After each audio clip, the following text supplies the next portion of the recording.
Vivez les grands moments d'analyse, décryptage de l'actualité brûlante de l'heure, dans le monde et partout au Congo. C'est sur la chaîne BBC Mpoi TV. Toutes les vérités sur fond d'analyse, décryptage sans langue de bois. Sur BBC Mpoi TV, on passe au peigne fin, l'actualité brûlante de l'heure.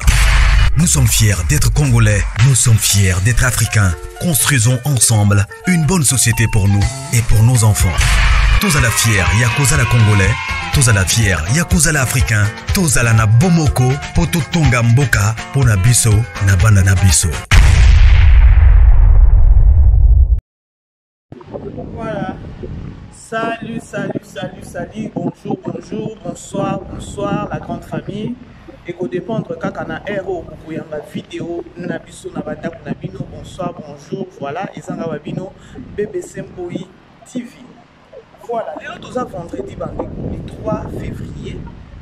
3 février, pour la Sika, Makambwa Sika, pour la Sika, moi, il y a liboso et Sidi, tout côté, moi, il y a Mibale, tout comme Sika, Nzambi, pour le mois de février, et tout recommander à Maboko et Nzambi, et ça, na makasi na bisote, et ça, na nini mon côté à biso bandeko, ça, grâce à la miséricorde ya Nzambi, et à moto comme sous na 2024 et tout au Kenya, et l'autre comme en février. Bandeko, vous aimez vidéo, vous partagez, parce que ma solo, ils a ya kosolo. Vous savez bien que non, maman BBC, lorsqu'il y a une analyse, elle va qui n'a vraiment quitté makasi parce que ils sont pas là, ils font des polémiques et tout toucher à la personnalité à battre na ndenge moka kokota na ba vie privée parce que ceux qui ont la vie privée à tout ceux qui peuvent aller na oya ngai c'est pélaté. Alors à quoi bon ya koya na ba vie privée ya battu alors pour les biso tondima pour ça na réseaux sociaux il y a ba analyse et tout pourquoi pas na l'obélisation des Cameroun des sorties médiatiques il y a moi na Dadi Tambala moi na ya pauvre na biso artiste na biso oyo a fatika biso pe asona abima kilobi alobaki belé ya ibele ba oyo esalaki propreté dommage ezaka que non na biloko au moins na bimisa ki ebele wana bato bakangi kaka parti moko or na kati ya makambo oyo Dadi alobaki makambo eze ebele ya ebele bandeko oyo tokoyeba kosolola na bino awa oyo balingaka kotinde l'écriture te bandeko bazwi kaka place oyo ya koloba ke non mama Bellevue soki tantine Bellevue abetanga 12 tantine Bellevue boye tantine Bellevue abelisi théâtre tantine Bellevue boye oza pe canon te oza pe nini te oza eloko te je crois bandeko oyo balingaka Bellevue te nde bakozwaka parti wana mais na kati ya émission wana makambo ezebele je crois titre na biso moyo bolandi na photo ya miniature na utikoche na bino photo ya miniature ya mama Gisèle oyo aza marâtre mama mobokoli ya Dadi nalandaki eloko etouche nga nalika naloba communauté congolaise mwana oyo Dadi aza mwana moko tobosana te keno lorsque papa na ye akufa esala cœur kaka na matanga papa na ye nano bakundi te ebembe ezopolaka nanu kuna ere bato bakende koambome bamboma te papa azopola kuna déjà bamurmure ebima ya koloba ke non Dadi aza impoli Dadi aza tsongisongi toyokango et ceux qui veulent bokota bokomona pe bamission mosusu azaki vraiment trop insolente na bato. Alors lorsque moi na bongo lelo abimi azwa ba courage oya bizui ba courage wana bandeko aza mwana kobetela maboko bandeko je ne pense pas la grande famille je ne pense pas lisolo na biso eza nini bandeko po aimer ko partager famille libota s'il vous plaît aimer partager to mekana nous impolitesse il y a Dadi envers marâtre na ye nde toyi komona neti nga naye comprendre que non Dadi abandaki korespecte mpe mwasi ya papa na ye te likambo yango eza nini je crois soki bolandi émission bien juste quand ebandeli lorsque akomi korelate histoire na ye akomi korelate pardon lisolo yango alobi lorsque papa bango akufaki maman Olive ayaka tout ce qui s'est passé là maman Olive qui soi-disant Poutine de l'écriture qui est tout na yeba biloko na nyonso na alobaki aye koloba bien bandeko boyo kama loba oyo alobaki tantine Bellevue aye soi-disant kozolanda soi-disant cousine ya mwasi ya papa ya mama Gisèle na ndako papa akufelaki bandeko esone bandeko ezosone to ezosone te nde place onga nalobaki ke no eza na bato mosusu bakozape yango eza bato mosusu bakozape yango alors mama BBC nazaki compris donc nabi non impolitesse à mwana oyo ebandi mpe lelo te ebandi kala c'est-à-dire que non mama Gisèle ana mpe amona makambo ebele na nsima mwana wana mama na yo soi-disant mwasi ya papa na yo oyo peut-être abokoli mama no atika yo mwana mokie mwasi ya papa na yo lelo soki papa no aza te fo manke bandeko nga nazoyebisa bino nga nauti na famille moko ya polygamie soki natelemi na marâtre na nga awawa il faut ka bayebisa bino ke no aza marâtre papa na nga akufa kala akufa me marâtre na ngai ti lelo azwaka respect na nga ti lelo azwaka respect na nga eza bandeko na nga bayaya na nga baleki na nga bapesaka ye toujours respect soki mpe naza na eloko neti décembre teki kosila awa wa noel bonane na tindi abengaka nga mobali na nga marâtre na nga abengaka ye abengi ye mpenza basololi sadi ya kwa eza éducation de le bas âge. Lorsque vous avez présenté tantine belle-fille, soi-disant cousine, oh you a déjà un wana ya keno na marâtre na ye, soi-disant cousine, c'est-à-dire cousine na ni marâtre ko sabino keno belle-fille aza cousine na ye tenga aza kuna te ya kuba keno belle-fille aza cousine na ye non. C'est juste le langage ya mwana na ça dit que non maman BBC a ça la analyse. La famille il faut d'abord aimer vidéo pour partager la chaîne pour partager pour aimer pour partager toujours sur la carte. Si vous souhaitez au bateau qui est dans mon sindo na impolitesse ya mwana. Nana tali butu mobimba na lali na bibande. Est-ce que les cambo est normal? Si réellement yé dati abima qui pour la ko défendre maman Olive soi-disant oh maman zo beaucoup na ye. Maman adoptif na ye. Tellement trop c'est trop. Yé mo koninga zo ba trop c'est trop. Trop c'est trop na kombo maman. Na kotika soute photo pimi ça siko ba vérité nyonso. Est-ce que vous assure na titre ya maman Olive? Il faut voir pour défendre maman Olive na motindo. Wana, c'est juste une question. C'est juste une question. Lorsque n'a posé question Wana, c'est parce que na zomona titre na ya koloba que non ex-première dame. Nini ezangi ex-première dame. Si aujourd'hui la réseaux sociaux, si aujourd'hui dans le monde y a l'artiste, bah comme il faut manquer ébélé. Dans le bac Lobby, le 20 tiré, il faut les voir. Et ça erreur déjà à ça qui a beaucoup ça va artiste pembeni na ye. Maintenant dans mon place où ça m'a bêté à Kolobakeno, quand Kadenge a son téléphone à zo bengi ça va artiste comédien à bengi ba chroniqueur ba chroniqueuse. Quand Kadenge a ça la wana, moi je trouve mieux payé à occuper que ça la bongo à inviter ba ba obo ya te ba boya mbango parce que ba bi keno kuna za vélo. Tant ba boya wana, abeti c'était, abeti loboko na mesa, plus jamais avec mon nom. Plus jamais boy. Ba leader ou encore ba star ou ya ba théâtre ou ba ça na ba groupe na bango. Ceux qui passent dans la chroniqueur, passent dans la chroniqueuse na bango ou ba finga parce que na tikala na nga komona te na nga belle vie na zolo ba na nga. Ya que non ba toucher personnalité ya maman Olive na yebite ceux qui bezali boye bokomelinga ka ou bien botindelinga link. Nini ezozanga peut-être na nga ko peut-être respect et kota na nga maman Olive. Ya koloba que non abengisi bango ka ninga bengisa bango na kinga kati. Conseiller bango lobeli bango pe plus jamais ngai bobo sananga na ba vie na bino na ba émission na bino bo souté bobo cité sungate oyo na koyoka na kombo na ngai asali bolo. Je pense que non ndeko zala et ko zala solution à suka na kombo maman Olive na nani na réseaux sociaux. Lorsque Dadi azoya ko défendre na motino na azoya ko défendre, est-ce que ça bien? Natali bona vandi na bibande ko place à moi na batu o ba ko betela Dadi maboko ngana yokeli mwana na mawa ya koloba keno le monde d'aujourd'hui batambola na moko moki. Maman Olive azanzambe te ton propre papa na yo ya bota yo akufa comme pour dire que non ata maman wana oyo ye ko défendre lobby les lotés on ne souhaite pas payer à Keno akufa akukipe ko kufa za mutamutika la seko na moyo yote. Si aujourd'hui cette dame là azali susute dati ndenge azawana mwana mwasi wana mwana wana akotambola wapi avec ba propos oya tena kilobi wana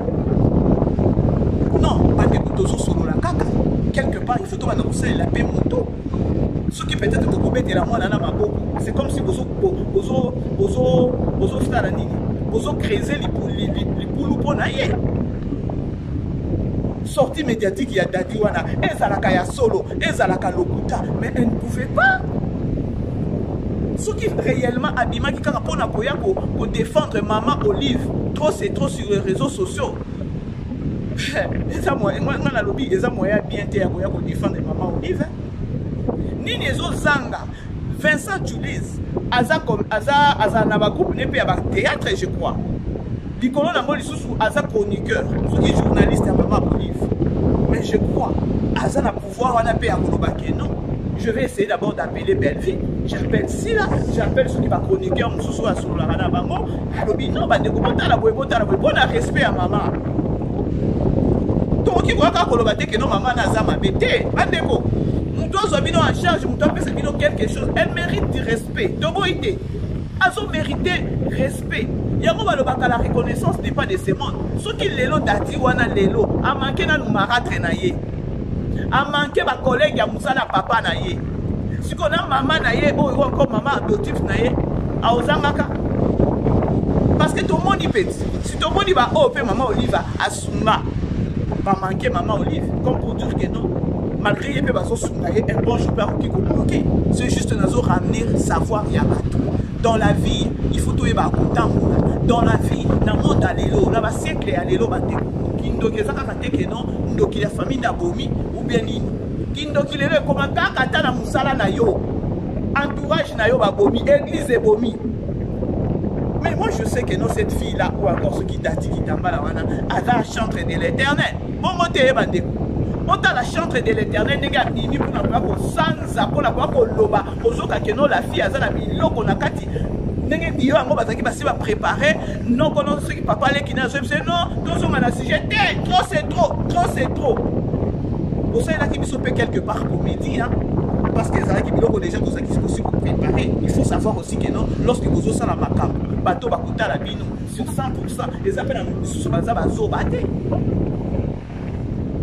bandeko naye kodéfendre Belleville te vous devez comprendre na point oyo nga nazaleli nayengi nalakisa bino kaka mwana wana est-ce que aza mwana malamu amakaki nanu papa amake mwasi ya papa na ye mama Gisèle wana nde eloko esalaki nga pasi ya koloba ke non tantine Belleville alobi soi-disant cousine ya mama cousine ya mwasi ya papa mama Gisèle ndako papa akufelaki ndako o papa akufelaki eza ndako na bino te maintenant eza mwana wana bokoya kobetele maboko bandeko omoni liwa mosusu tosuetaka liwa te tolukaka mpe liwa te tolingaka mpe liwa te mpo soki tolingaka liwa il faut koyeba mpona kolinga liwa il faut oyeba place okokende nde kolinga liwa alors lokola toyebaka place tokokendaka te alors tolingaka mpe liwa te tozala na somo ya liwa mais totambolaka na liwa okebi mpe te na nzela na yo ndenge otamboli mabe oke mpe kobuka liwa oke mpe koluka liwa awiya tosolola tozoloba nga nasalaka na nga baanalyse na nga ya d'autres personnes oyo bakomprendre na mama BBC te nga nazoloba oyo eza ya koloba keno est ce que mwana wana sorti médiatique amilukeli liwa te supposons aujourd'hui maman Olive n'est plus tozosouhaite te supposons aujourd'hui maman Olive n'est plus okozonga oya kosenga bato mosusu pardon dans la vie il faut toujours savoir garder de relations ata moto apesaki mai lobi na mai wana lobeli yango yo talaka bolamu wana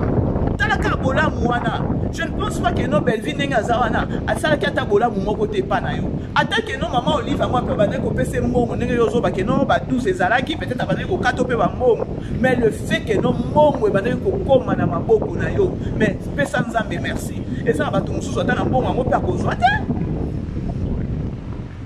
aovandela yango azovandela yango mais à la fin des comptes eye koloba kaka ke no abetanga 12 asalanga boye l'ingratitude la reconnaissance oyebi bato combien na bakara wana eloko Belleville abandeki kosala wana mosusu kutu mpe mbongo ekokende te obinisi esalinga mpasi bandeko natali lobi nalobaki yango ntango amonaki babiloko wana nyonso mais vers ça azalaka pembeni ya mama Olive pourquoi vous venez embryer les gens mpo nini bozwa koembryer bato Pour la nini besoin quoi embrier bato. Bomoni nini na ngambo pe ya Belleville yango totuna nanu hein.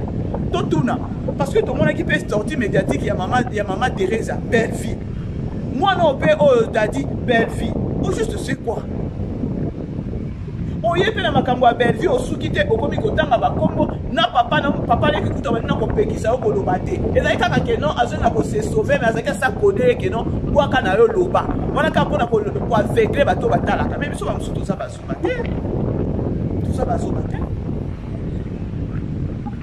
La grande famille, aimez partager, aimez partager. Vous aimez vous partager s'il vous plaît. Aimez partager la vidéo. Ils en ont mis nos bébés tout ça car analyse dans les camps ya mwana oyo dati itambala na sortie médiatique na ya sala kilobi. C'est dommage hein. Bandeko oko sala analyse à koloba cœur. Dati asali bien. Bandeko bolukeli mona na problème. Exemple, moi, pour réfléchir à si aujourd'hui cette dame-là n'est pas, Aza est soutenue plus. Maman Olive Azate. Dati à Kotango la Nakini. Comment dit que non, moi, n'a qu'un problème place, il fallait pas. N'a pas parlé qui n'a pas parlé qui papa les qui n'a dit que non, Aza hypocrite. Tout le monde a dit, ok, machine à Belleville, Azo Solana Belleville. Ceux qui battent bêtises, nous se bandent qui collègues. Pour les gens qui peuvent copier ça à l'amiable, qu'on a appelé la relation au Belge, ça qui n'a pas papa, il y a dati. Bandeko, au moins mon kili oyo, to comprendre ka. To linga ka te ko ya ko yemba mabe ya mutu. Ndeza défaut na biso bato mokili. Mutu azala kana mabe, mutu azala pe na bolamu na ye. Mais nous, tozaka wana ka pona kwa ko belela ka mabe ya mutu. Yangwana dans la vie, hein, lorsque vous avez mata et l'eau est fils et l'eau comme c'est le lieu à bien. Ça m'a sépi là. Ma bé peut-être ceux qui n'ont pas vendre qui en a nassé. Belleville peut assister à aider. Ceux qui vraiment Belleville peut assister à aider. Attendez l'eau comme qui assiste à moi na wana. Ma kala moto du colo na yé. Parce que ma bé à Belleville, nangana bino, donc juger à moté peut être condamné à moté. La personne qui va condamner des âmes zambie moko. Alors, biso to ibaka ko loba bolam. Parce que condamnation et jugement ils a bisoté. Sortie médiatique wana ezaki sortie médiatique moko boya ko ya vraiment ko boma ya ko boma. Et pour le respect à maman Olive, moi je ne pense pas que non pour défendre maman Olive, il fallait pas défendre maman wana na pas dans les bédala ba monika dati tam ba poni c'est-à-dire que non ba dit que non on est impoli à kolobela mo bien. Ah oui, to solola. To solola. Donc, ça na l'église ou na bandeko. Na mettre la bino lisu. Parfois dans la vie, il faut qu'on banga ko la victime na makambo moko ya. Nene na za mutu mo na ba vérité. Na loba vraiment vérité. Koko ça na ba ne ba ko sa te. Koko ça vraiment na ba te ne ba ko sa. Alors, il arrive de donc il a bon na auto le bandeni. Dernièrement l'église hein, na lo baka l'église. Tous une réunion na biso. Réunion on a ce qu'on a comment déjà pour comprendre que il faut vendre na batu bande ko mutu mutu azana éducation na ye mutu azana na ndenga koleli pa na ba na kusu bo solo la bozolo ba cesser bozolo cesser loko tant ce ko ba sali nini ba soulever réunion moko boye ba bino to salela ngo réunion bande ko komi na réunion makamona bo bande ko loba kuna libanda. Na réunion on le soulever on peut loba que non biso to regretta ka boye to regretta ka boye bande bato ba vandi kimia oui bi que non na zwa ki mayele on dit ah bon donc ba boye bazala ba victime ceux qui ont vu les devant oya oloba ba komona bango te ba komona nde munoko no oyo bimisa ki olobi ba komona bango te bango ba complainer ka libanda ba complainer peut-être na sima na mukongo mais sur les champs ba kokoloba te. Bande ko na simba mutu na bi na signaler kutu bango na bi non o bana ko comprendre lika mu oyo mais réunion yango yo boloba bande ko ba finani ba vandi kimia ba boy koloba ezaki leçon pour nanga ezalaki leçon pour nanga. Alors j'ai vite compris que non tango ba boy koloba ba boy ko zala ba victime non ba boy ko zala ba victime siko tango siko yo ko ya ozui les devant au lobby o kanisi que non yo lobby no vérité ah. Na c'est ma vérité, non, il combat combien au bouki. Nasima vérité au soi-disant yo lobi keno olobi vérité obimi yo moko so loba keno ce ko kangisanga ce ko bomanga ezaka maloba na mosala mwana nzamba okipe ko loba maloba bongo te. Est-ce que dati ki tambala wana soki mwana ngo dati soki dati complication pe ya ba prononciation ya ba kombo. Ah ça c'est avant de tété. Na âge wana bandeko bopesa bana na bino ba éducation. Bopesa bana na bino ba éducation. Parfois il faut monter à la kobanga ya makambo moko boye. O peser lorsque na zolo ba oyo. Retour ou encore retomber dans ngozani. Retomber dans ngozani. Attends yo peut-être au bimi au lobi que non, makambo zo les a so les a boeza.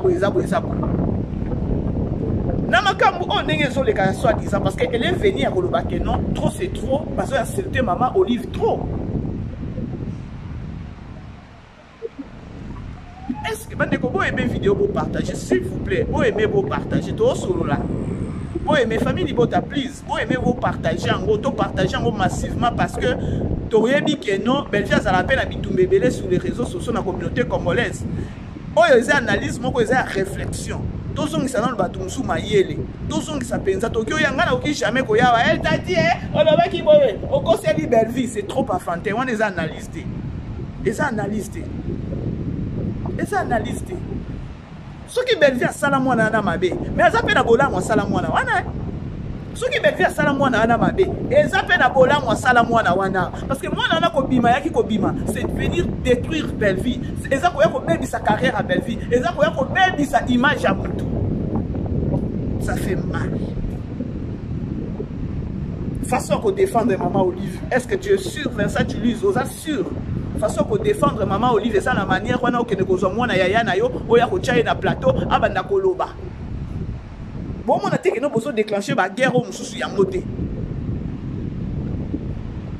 oyebi bande ko soki balobi bazo qualifier mutu peut-être na 5 biloko balobi muyibi ndoki oboye ndumba oboye escroc na biloko na 5 je vous dis na biloko na 5 moko ezangité. Parce qu'il n'y a pas de fumée sans feu. Nangina lobani. Nangina lobeza ba biloko ebele ba qualifier maman wana. Kaka ndenge boya boye ko défendre ye. Tant bino bolobi boye ko défendre maman Olive parce que trop c'est trop. Mais attendez-vous que nous allons mutu moko pas se porter garant bi non, trop c'est trop. Maman père salanga boya ba ko bima. Pour mon idée que non, il fallait pas OK nango ndenge bo bima. Est-ce que maman Olive malgré a sunga kabato. Asala mabete. Asana mabete bandeko. Asana mabe séparé avec Belleville asunga kabato. Mais ça la bato mususu bakoloba keno e azama be. Maman Olive asunga kabato. Mais ça la bato mususu bakoloba keno azama be. Pourquoi boki ko teki yango hésiter kenenge wana? Loko communauté na biso sa communauté moko boy réflexion ma yela bo moto ezala te. Lorsque yo bimi na plateau yo vandi papa leki na mwana, yo vandi botaka respect za wapi. Eh franchement, moi bi keno na simba mutu. Bref, la grande famille analyse dans les acquis que non, impolitesse ou encore manque il y a respect, il y a dati et pas il y a marâtre naïe ya koloba que non. Tantine Belleville soi-disant cousine, il y a moi c'est papa maman Gisèle, ndako papa kufelaki. Les ndako na binote. Les ndako na binote, ndako papa kufelaki. Mawa.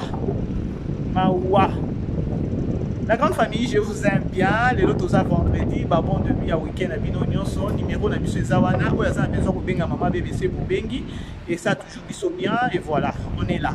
Bisous, ciao. Vivez les grands moments d'analyse, décryptage de l'actualité brûlante de l'heure dans le monde et partout au Congo. C'est sur la chaîne BBC Mpoi TV. Toutes les vérités sur fond d'analyse, décryptage sans langue de bois. Sur BBC Mpoi TV, on passe au peigne fin, l'actualité brûlante de l'heure. Nous sommes fiers d'être Congolais, nous sommes fiers d'être Africains. Construisons ensemble une bonne société pour nous et pour nos enfants. Tous à la fière, Yakoza la Congolais. Tous à la fière, Yakoza la Africain. Tous à la na Bomoko, Poto Tonga Mboka, Pona Biso, na Bana na Biso.